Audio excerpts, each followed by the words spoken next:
day set aside to remember those from Newcastle who fell in Gallipoli, and that's what distinguishes it from the usual Anzac Day services. The Shortland and Mayfield Waratah sub-branches of the RSL decided to single out their fallen comrades 30 years ago by holding a special service. Since that time it has grown, with the Army Reserve and a number of cadet corps taking part.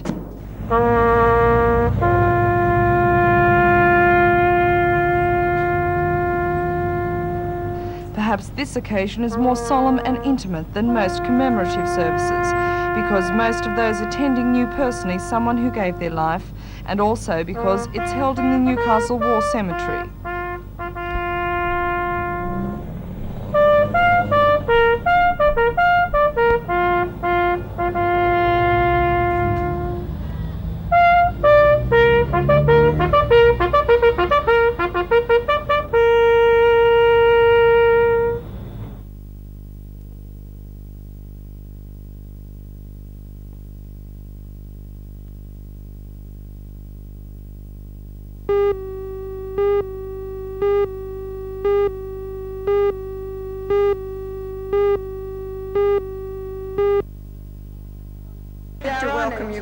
Alderman Cummings has been the Lord Mayor for 8 years, and in that time has kept up a hectic schedule, attending many functions both in Newcastle and overseas. The days leading up to the Lord Mayor's stroke were especially hectic.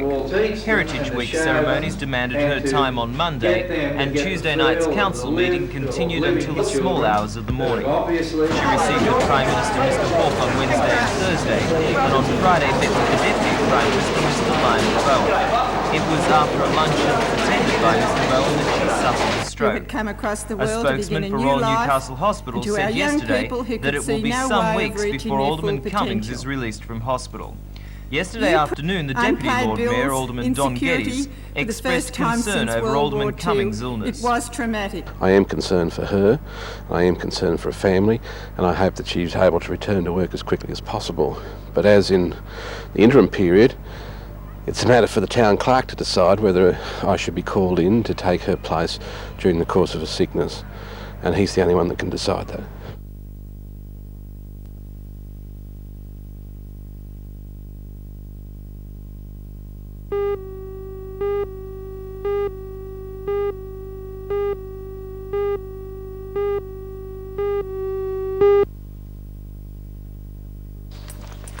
The event has been 5 months in the planning, with jockey-sized but big-hearted James Lack riding his 3 mounts up to 400 kilometres a week in training.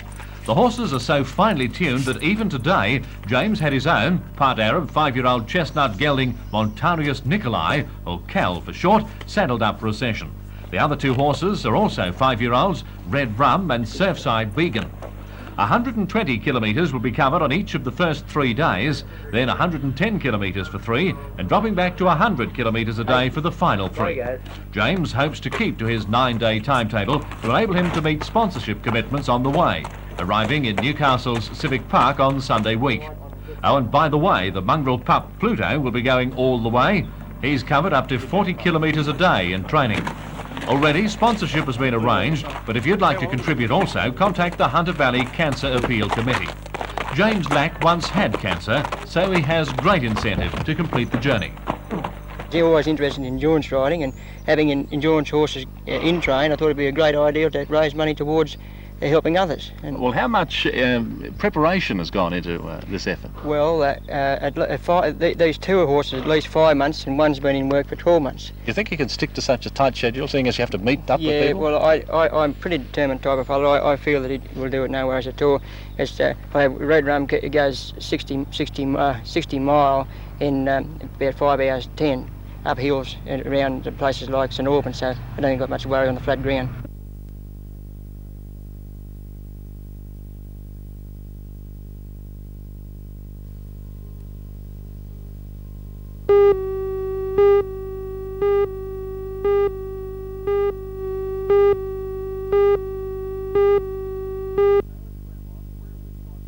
Marat Gramov rarely talks to reporters, but today Gramov, chairman of the Soviet Sports Committee, tried drawing a distinction between the possibility of Russia boycotting the Summer Olympics and simply not showing up. We never use the word boycott, and we will never use it. We will not boycott the games. We make difference from boycotting and not attending.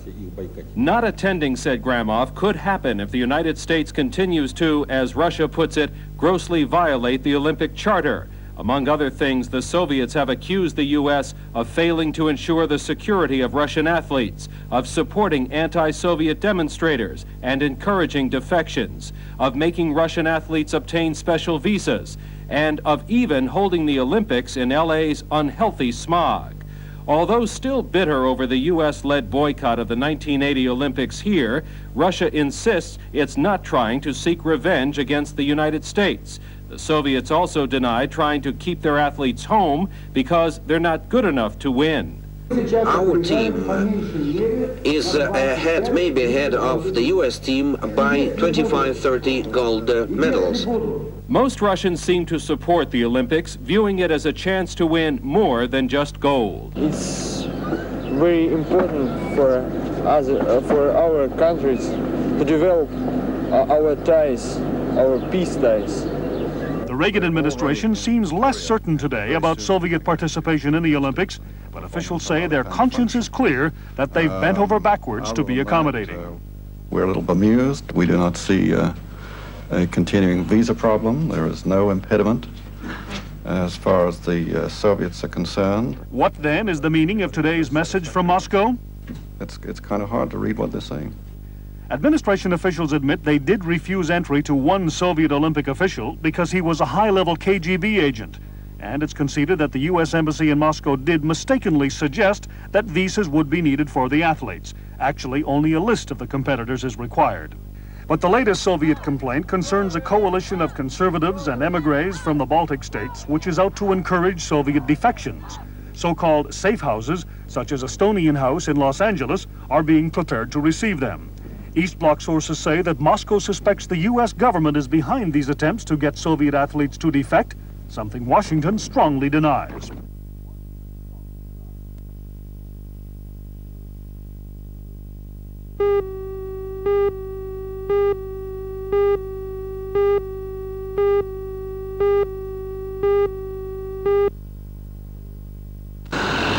Virtually every day, from early in the morning until late at night, more than 100 buses an hour travel Scott Street. While it has been a bus route for many years, residents say the noise problem has worsened since the closure of the bus depot at Pacific Park. Now almost all the city's buses, many with no people aboard, terminate at Parnell Place, and a study has found the noise level is in breach of recognised standards. When the City Council's Health Committee met on the matter last night, resident Mrs. Dale Thompson pointed out the massive effect the noise is having on the lifestyle of Scott Street residents. She said lack of sleep is causing nervous disorders, including loss of memory. After lengthy discussion, Alderman Rigby moved that the Inner City Advisory Panel should consider the planting of trees in Scott Street to absorb some of the noise. The meeting also resolved that the Harbour Foreshore Committee should look at the overall issue of East End bus routes.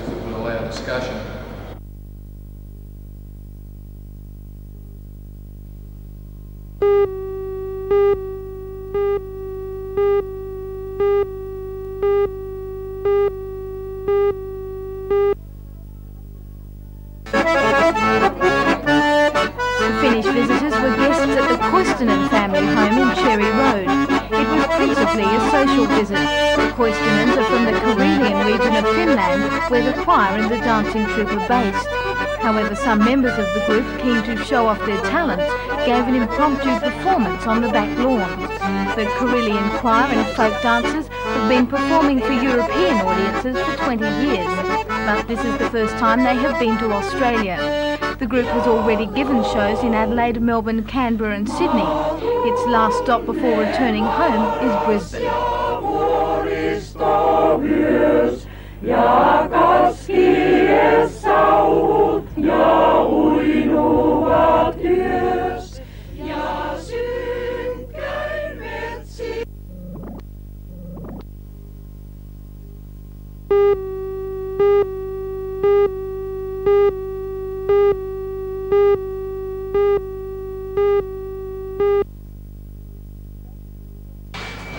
The bakers are still feeling the effects of the downturn in the economy, and not even Easter with the promise of hot cross buns can buck up the sales. Latter Brothers of Maitland have made 120,000 buns this year, compared to 240,000 in 1983. Don and Lionel Latter say the quality of the buns has not changed, but the competition from Sydney-based groups and to a lesser extent the hot bread shops has forced them to reduce their production. Mr. Don Latter. We haven't had the pre-Easter sales as we used to have. What would you put the drop in sales down to? I believe a lot of it is from the bigger groups with their frozen buns, and also whether the atmosphere of Easter is diminishing, and or economic situation that we're coming through. Something in that area, I don't know for certain.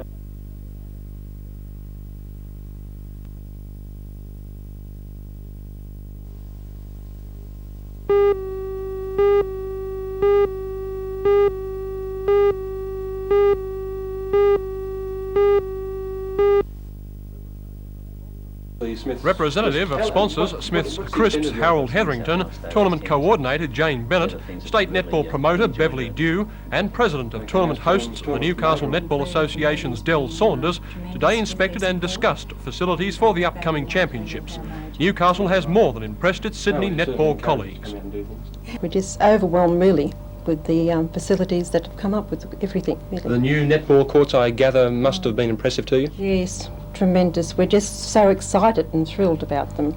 Would be about the first time I think most age groups I should say, would be played on asphalt. The 11s and 12s will be on grass, and 13s, and they'll be on, a few of them will be on asphalt, but the top netball are on asphalt courts, which is what we're aiming for.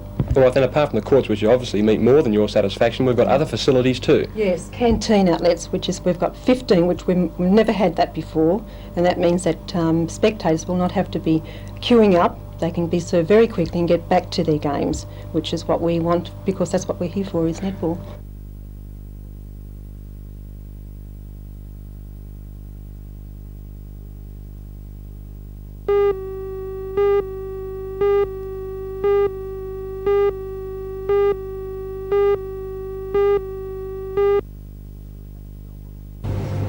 At the Belmont 16-foot sailing club, 13 children from Marlin Avenue, Floraville, gathered to hand over their $322 cheque. Receiving the money on behalf of the Australian Federation of Disabled Sport was Newcastle's Carolyn Connor, who swam in the 1980 Disabled Olympics.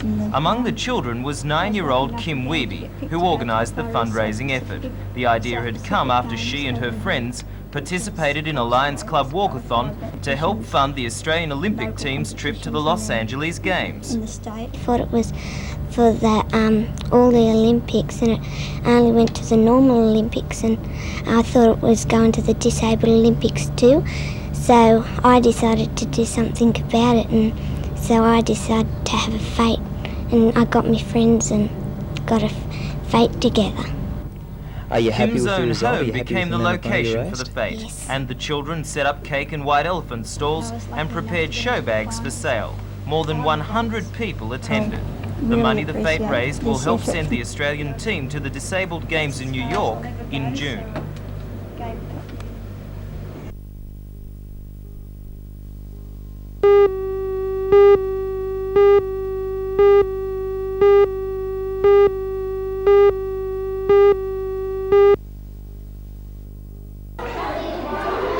The document was produced by the Hunter Equal Opportunity Training Program, the Newcastle Community Task Force for Employment and the Hunter Region Education Department.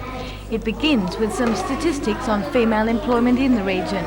The pamphlet claims that 50% of working women are found in only 9 occupations, while the same percentage of males are engaged in 41 different occupations. It goes on to say that 25% of traditional female jobs are affected by technology, compared to only 3% of male jobs. The producers of the document believe that this situation will be helped if boys and girls are treated equally from kindergarten onwards. Well, a lot of the discrimination is unconscious, is subtle, is institutionalised. I don't think a lot of teachers know they actually are treating boys and girls differently, but it's quite well established, for instance, that teachers spend 2/3 of their time with boys. That more resources, more equipment, more finances, more space and equipment is allowed for boys, that there are more services for boys, that the subject matter of lessons tends to focus on the experiences of males rather than females, and all this adds up to girls feeling that they're not important. And what does the pamphlet recommend teachers should be doing? Well, there's a number of alternatives. There's some quite simple strategies of role modelling and active participation in a variety of sports, but it generally comes down to ensuring that all students are encouraged to actively participate in all activities. For instance, that girls get a chance to work on the computers as well as boys.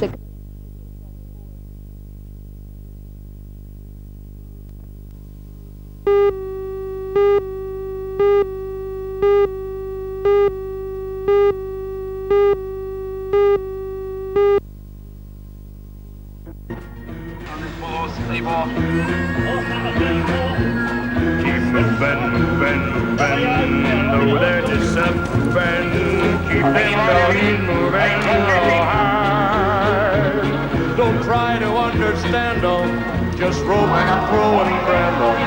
Soon we'll be living high and wild. It takes more than a few showers to keep a good cowboy down, and at Dungog today more than 400 of them entered into the spirit of the rodeo, boots and all.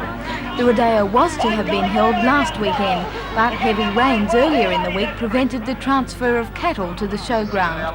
However, neither the change of date or the wet weather discouraged competitors and spectators. Participants came from as far afield as Sydney and Queensland's Gulf country, and if anything, the damp conditions made things that bit more spectacular.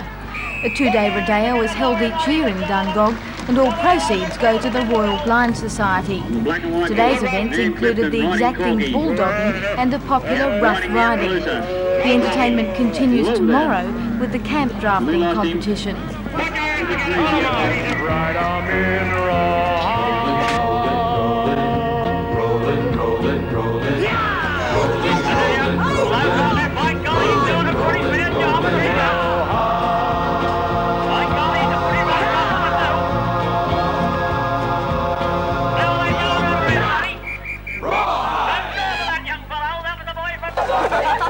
To many people, camping for 4 days on the somewhat soggy Maitland showground would seem a dismal prospect, but 400 young people doing just that this Easter plan to enjoy themselves, rain or shine. The Hunter Uniting Youth Fellowship has held an Easter camp for the past 7 years. The purpose of the gathering is to share ideas about God and Christianity, but that doesn't rule out having a good time. If today's official opening is any indication, the campers will join in more than a few laughs before Monday comes around. The ball was set rolling with a march past by the various camp groups, all sporting their team colours and raising their voices in an appropriate chant.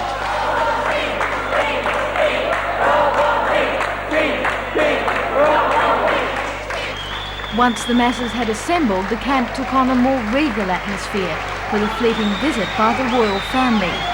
Well, at least they looked like the royals. Not all the events held during the camp, however, will be as wacky as this one. There is also a serious side to the get-together.